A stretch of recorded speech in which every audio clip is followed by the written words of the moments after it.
Marhaba kids mall and ladies wear, बच्चों और बच्चियों के लिए कपड़ों का खजाना, इस्लामपुरा, गली नंबर 6, फिरदौस टावर, मोहम्मद अली रोड, मालेगांव। मानव समाचार, मानवता के हक में। जो रामगिरी महाराज जो सिग्नर के पास में एक धार्मिक प्रवचन करते हुए, धार्मिक तकरीर करते हुए, धार्मिक प्रोग्राम में जो हमारे पैगंबर हुजूर सल्लल्लाहु अलैहि वसल्लम की शान में गुस्ताखी की, हम उसकी मजम्मत करते हैं।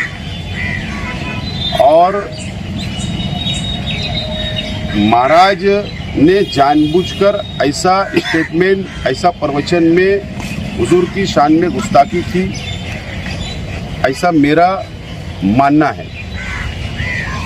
वो महाराज, उनका जो गांव है सेलारा बट,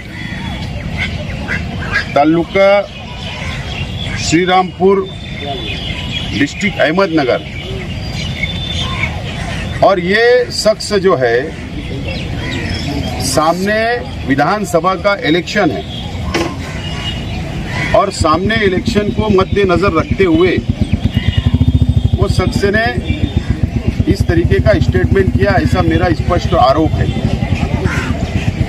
उसके लिए महाराज जो है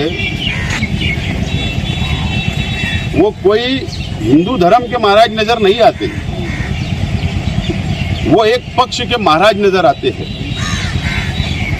ये हमारे महाराष्ट्र के मुख्यमंत्री के साथ उनकी तस्वीर है। उनके कार्यक्रम के अंदर हमारे महाराष्ट्र के मुख्यमंत्री साहब भी उनके साथ में हैं। नंबर 2, हमारे मंत्री गिरीश महाजन साहब भी उनका आशीर्वाद ले रहे हैं, जो भारतीय जनता पार्टी के वरिष्ठ नेता और मंत्री हैं। और हमारे मुख्यमंत्री उनके साथ बाजू में बैठे हुए हैं।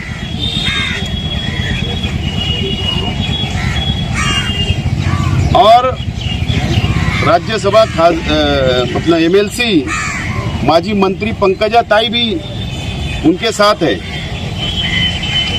और गिरीश महाजन साहब का दूसरा तस्वीर भी है जो उनको प्रणाम कर रहे हैं। और ये महाराज की पूरी डिटेल हमारे पास है, वो आपको लगेंगी तो मैं दूंगा। इसका मतलब ये है, ये टीवी 9 की तस्वीर है, ये कोई मैंने कहीं से मंगाई नहीं है। तो इसका मतलब ये है कि भारतीय जनता पार्टी और आज के महाराष्ट्र के मुख्यमंत्री का इनको आशीर्वाद है। और आशीर्वाद इतना बड़े लोगों का है, सरकार का अगर आशीर्वाद होगा तो ऐसे महाराज जिनकी औकात नहीं है, वो ऐसा हमारे हुजूर के खिलाफ, हमारे हुजूर की शान में गुस्ताखी कर रहे हैं। तो इसके लिए इनके पीछे आशीर्वाद है, इसलिए ऐसा स्टेटमेंट ऐसा दिया गया। हमने जो आज निवेदन दिया, हमारी डिमांड है कि जो येवला शहर के अंदर एफआईआर नोंद हो गई, हमको पता है, वहीं के गुनाह के अंदर अटक करो। मालेगांव की भावनाओं को सामने रखते हुए मालेगांव में भी एक एफआईआर हो। रामगिरी जी महाराज उसका नाम है। और उसने जो श्री रामपुर के अंदर इनका एक मोटा जो रहता ना, एक मेड़ावा भरता, उसके अंदर उसने मुस्लिम समाज के हमारे नबी पाक सल्लल्लाहु अलैहि वसल्लम के ताल्लुक से, हमारे नबी के ताल्लुक से जो अब शब्द वापरा, नौज़बिल्लाह में बोल नहीं सकता है ना, हमारे नबी के ताल्लुक से उनने ऐसी शब्द वापरा जिसने पूरे मुस्लिम समाज की दिल आज़ारी करने का काम किया।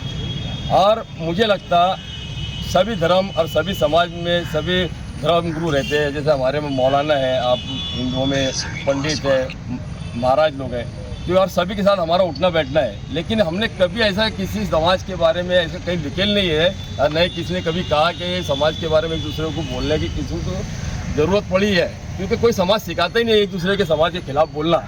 लेकिन ये जो महाराज है, इसका आप चेहरा मोहरा देख लो, मुझे लगता है छपरी महाराज है, और ये किसी का पट्टू है, किसी का टट्टू है। ये इसकी अभी हमने यहाँ पे निंदा की मालेगांव शहर के अंदर भारतीय जनता पार्टी अल्पसंख्यक समाज की तरफ से। मैं भारतीय जनता पार्टी का प्रदेश उपाध्यक्ष हूँ, हमारे मंडल अध्यक्ष है रजिया आपा, हमारी महिला अध्यक्ष यानी अनकरीब सभी भारतीय जनता पार्टी के अल्पसंख्यक समाज के पदाधिकारी है मालेगांव शहर के। तो आज हमने डिप्टी साहब को आगे निवेदन दिया, इसके ऊपर कड़ी से कड़ी कार्रवाई होनी चाहिए और इसने जो अपशब्द वापरा इसके ऊपर ऐसा दंडित कार्रवाई हो कि आने वाले टाइम में कोई ऐसे शब्द वापरे नहीं, कोई समाज की दिल आजारी करे नहीं। ये हमारी डिमांड है और सरकार से भी हम मुतालबा करना चाहते हैं कि अल्पसंख्यक समाज, मेरी सरकार जो है इनका हमारे माननीय प्रधानमंत्री का नारा है सबका साथ सबका विकास, सबका विश्वास, सबका प्रयास। तो मुझे लगता है हमारी सरकार ने भी, हमारे माननीय प्रधानमंत्री जी ने, गृह मंत्री हमारे अमित शाह जी ने, या महाराष्ट्र के अंदर हमारे अभी एकनाथ शिंदे जी हमारे है ना, और उसके उप मुख्यमंत्री जो हमारे अजीत दादा पवार हैं, हमारे फडणवीस जी है, हमारी सभी भारतीय जनता पार्टी के वरिष्ठ नेताओं से अपील और गुजारिश है, अगर एक ही समुदाय के ऊपर बार बार कोई भी मुंह उठाता, कुछ भी कोई समाज के ताल्लुक से वो समाज के ऊपर अगर कलंकित आरोप लगाता है या कुछ भी करता है या मॉब लंचिंग करता है, तो सरकार ने इस तरफ मुझे लगता तवज्जो देनी चाहिए। क्योंकि हो सकता, मुझे इसके ऊपर शक है, ये महाराष्ट्र के ऊपर, यह भी इलेक्शन का एग्जाम चालू है, इलेक्शन शुरू है, तो ये मुझे लगता है किसी पक्ष का कहीं कोई आदमी इसको इस्तेमाल तो नहीं कर रहा, कहीं हमारी सरकार को बदनाम करने का काम तो नहीं कर रहा, कहीं मुसलमान जो सब बीजेपी में शमूलियत कर रहे हैं उनसे वंचित करने का काम तो नहीं कर रहा। तो मेरी सरकार से गुजारिश है, इसके ऊपर गुना तो दाखिल होगा, लेकिन गुना दाखिल होने के बाद इसकी वो ठुकाई करो, इसके ये पूछो कि तेरे को चला कौन रहा। हर जो हिसाब से देखते के ऐसा पढ़ रहा था, तो मुझे लगता है मुस्लिम धर्म से इसका कोई ताल्लुक भी नहीं है, इसको कोई नॉलेज भी नहीं है कि किसी ने इसको ड्राफ्टिंग करके दिया या भामटा वो देख देख के वोट आता। और ये राइट किसी को नहीं है किसी समाज के ताल्लुक से बोलना है। ये हम इसका निषेध करते, इसका विरोध करते। मालेगांव शहर के अंदर हमने अभी डिप्टी साहब को इसके ताल्लुक से निवेदन दिया भारतीय जनता पार्टी अल्पसंख्यक मोर्चा की तरफ से, और हमको डिपार्टमेंट पे भरोसा है। डिपार्टमेंट ने वैसे भी इसके यौला में भी गुना दाखिल किया, मनवाड़ में भी किया।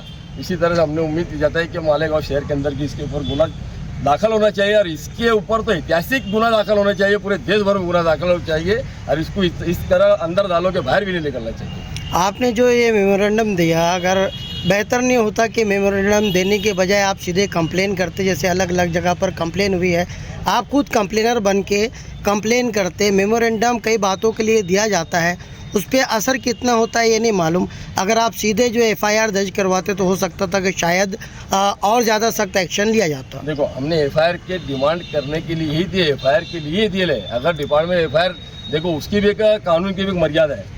अगर एक केस के ऊपर, एक आदमी के ऊपर एक केस हो गया, अगर एक मोटरसाइकिल वाले ने आज मान लो किसी को ठोक दिया, तो जाहिर सी बात उसके ऊपर एक दिन में 4 केस नहीं बनते, या अलग अलग शहर में नहीं बनते। ये मालूमात हमको डिप्टी साहब ने दी कि यार ऑलरेडी ये केस ऐसा हुआ, ऐतिहासिक केस बन गया, देखा जा रहा। बोले एक ही आदमी एक ही मैटर में 2 जगह गुना दाखिल हुआ, तो बोले ऐसा हमने देखा नहीं। लेकिन ठीक है, तात्काल ऐसे कोई हालात जब पैदा होते हैं तो उसके लिए नियम और एक बदली भी हो सकता है, ऐसा नहीं है। तो इसी तरह से हमने डिमांड की, जब 2 केस हो सकता तो मालेगांव में तीसरा भी दाखिल होगा। और केस दाखिल करना मकसद नहीं, हमारा मकसद तो केस दाखिल होना ही है, ऑलरेडी इसके ऊपर केस दाखिल है। लेकिन इसके पीछे मास्टर माइंड कौन है, इसको चला कौन रहा, हमारी सरकार को बदनाम करने का काम चल रहा है, उसके पीछे साजिश है, या मुसलमानों को भारतीय जनता पार्टी दूर करने की साजिश है। या हमारी सरकार से डिमांड है कि इसकी ऐसी चौकसी होनी चाहिए। वज़ीर आला का जो है इसी हफ्ते जो है नासिक दौरा और ये घटना होती है, तो आपको क्या लगता है इसके पीछे? देखो, घटना करने वाला एक आरोपी, वो ये बोल के नहीं करेंगे भैया कि कोई वज़ीर आला रहा घटना। देखो, जिसका जो आरोपी है, क्राइम करने वाला, क्राइम पेशा जो है, उसको कोई समाज, कोई धर्म, कोई जाति लगती नहीं। हर वो उसका क्राइम करने से रुकने वाला नहीं हो।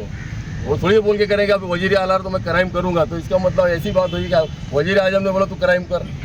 ये देखो, ऐसे लोगों का, खंडित लोगों का कोई धर्म जाति नहीं होती।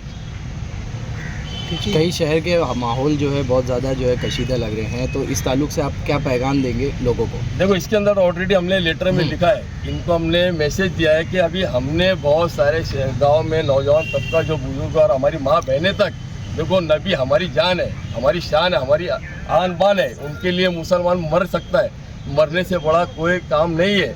हमारे नबी के लिए मुसलमान वो आज तक जा सकता है। उससे मुझे लगता है मरने के बाद क्या है, अगर हम हमारे नबी के लिए मर सकते तो यार आगे हम कुछ भी कर सकते हैं, अगर इसके ऊपर काम नहीं होता तो, है ना।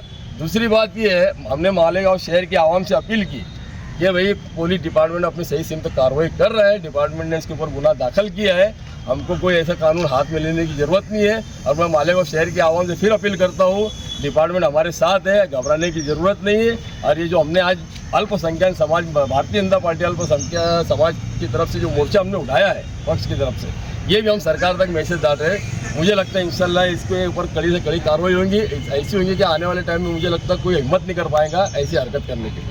मालेगांव शहर भी हमेशा से एक हसास शहर रहा है और कभी भी हम हुजूर सल्लल्लाहु अलैहि वसल्लम की शान में गुस्ताखी बर्दाश्त नहीं कर सकते।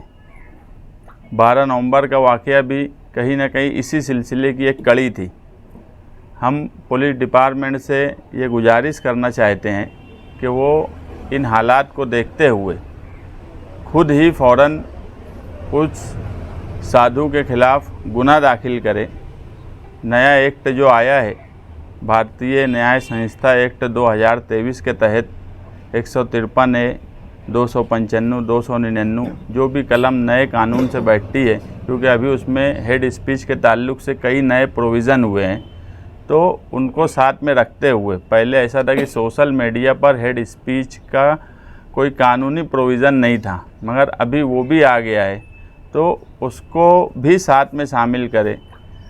2023 में ही सुप्रीम कोर्ट में हमारे चीफ जस्टिस चंद्रचूड़ साहब का एकदम क्लियर जजमेंट है हेड स्पीच के ताल्लुक से कि अगर कोई हेड स्पीच ऐसी करता है जिससे मुल्क का लॉ एंड ऑर्डर ख़राब हो, ऐसे हालात बने, तो पुलिस किसी का इंतज़ार ना करे एफआईआर के लिए, वो सुओ मोटो के तहत खुद ही एफआईआर रजिस्टर कर दे। और कहीं ना कहीं लोगों की दिल आज़ारी हुई है, लोगों की नाराज़गी है, तो लोगों की नाराज़गी, उनकी भावना को समझते हुए पुलिस एफआईआर करे। आज 3 बजे मालेगांव एडिशनल एसपी और डीवाईएसपी साहब से मिलने के लिए कुछ दीनी तंजीमों ने मुझे बोला था, मगर उनको वो टाइम 7 बजे का मिला, तो वो लोग 7 बजे जाने वाले हैं। तो अगर पुलिस खुद रजिस्टर नहीं करती है तो जो दीनी तंजीम 7 बजे जाने वाली है, तो उनके एतराज़ पर या उनकी तरफ से एफआईआर रजिस्टर करे। मैं वापस बोलूँगा कि ये शहर बहुत हसास है। अगर पुलिस ने फ़ौरन सख्त कार्रवाई नहीं की, क्योंकि कुछ शहर में एफआईआर हुई है और ऐसा कई बार हुआ है कि ऐसे लोग के ख़िलाफ़ अगर हर जगह अलग अलग हिस्से में जब तक एफआईआर नहीं होंगी, ये सुधरेंगे नहीं। कोई आम आदमी का बोलना और कोई साधु का बोलना, जो अपना एक उसके मजहब में या उनके लोगों में वो अपना एक मुकाम रखता हो, अपनी स्पीच देता हो, ऐसे लोगों का इस तरह की बात एक अवामी प्रोग्राम में करना, ये कहीं ना कहीं एक साजिश इससे हमें समझ में आती है।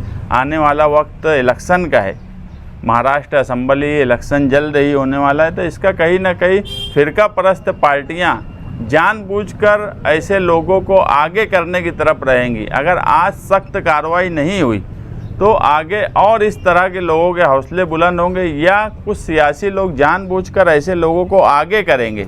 इसलिए आज इस साधु के ऊपर सख्त कार्रवाई पुलिस डिपार्टमेंट मालेगांव शहर की करे।